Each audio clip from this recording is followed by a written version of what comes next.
आंदोलन आम्ही करतो प्रत्येक विषयावरती. तुम्ही सुद्धा मला सांगितलं म्हणजे तुम्ही केलेले कायदे जर ते पाळत नसतील तर त्यांच्यावरती कारवाई सामूहिकरित्या या वजनकाट्या अधिकाऱ्यांनी सामूहिकरित्या पुण्याचा अधिकारी कोल्हापूरच्या अधिकाऱ्याला न सांगता बाहेरच्या कुठल्या जिल्ह्यातला माणूस कारखाने तपासला तो एक नाही तुमचे 2 तपासले की 3 तपासले आकडे सांगायला तयार नाही. हे काय चाललंय म्हणजे पैसे तिथे जाऊन भीती घालून पैसे काढायला काय चाललंय आणि प्रमाणपत्र द्यायला त्यामुळे यांच्यावर काय शासनाला पाठवून प्रस्ताव तुम्ही यांची चौकशी लागली पाहिजे. हा निलंबित करा साहेब. याचा जो अन्न नागरिक पुरवठा विभागाच्या आपण त्या सचिवांकडे आपण घेऊ.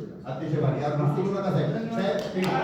आणि आता गावात की बोला पथकाबद्दल पथकाची शिफारस करा. पथकाच्या अगोदर मी वजन काट्याच्या बाबतीत आमचं काही म्हणणं आहे. ह्या वजन काट्याला कम्प्युटर जोडलेले आहेत आणि त्या कम्प्युटरमध्ये सॉफ्टवेअर घेऊन ते दोन्ही बाजूने खेळ करायला लागलेले प्रिंटर आणि इंडिकेटर दोन्हीकडे खेळ चालू आहे. कम्प्युटर काढले पाहिजे तातडीनं आजच्या आज ती जी कारवाई सुरू आहे. दुसरं साहेब रिमोट वापरलेले आहेत ह्या खात्यांमध्ये. तिसरं सिम कार्ड वापरलेले आहेत. काय करून देत नाही आम्हाला रिमोट सिम कार्ड सॉफ्टवेअर आणि ह्या तीनच्या शिवाय जंक्शन बॉक्स मध्ये काही डिव्हाइस बसवलेले ती डिव्हाइस या वजन काट्याच्या अधिकाऱ्यांनी शोधता येणार नाही. जंक्शन बॉक्सला सिलिंग आलं पाहिजे पारदर्शकता आणली पाहिजे. हे सर्वसामान्य या वजन काटा अधिकाऱ्यांचं किंवा आम्हा भरारी पथकातल्या लोकांचं हे आमच्या क्षमतेच्या पलीकडचं काम आहे. त्यामुळे इथं तज्ञ असणारे आयटी क्षेत्रातले हे फिटर नको कुठलं तरी आणून कुठेतरी जोडतात तसं नाही.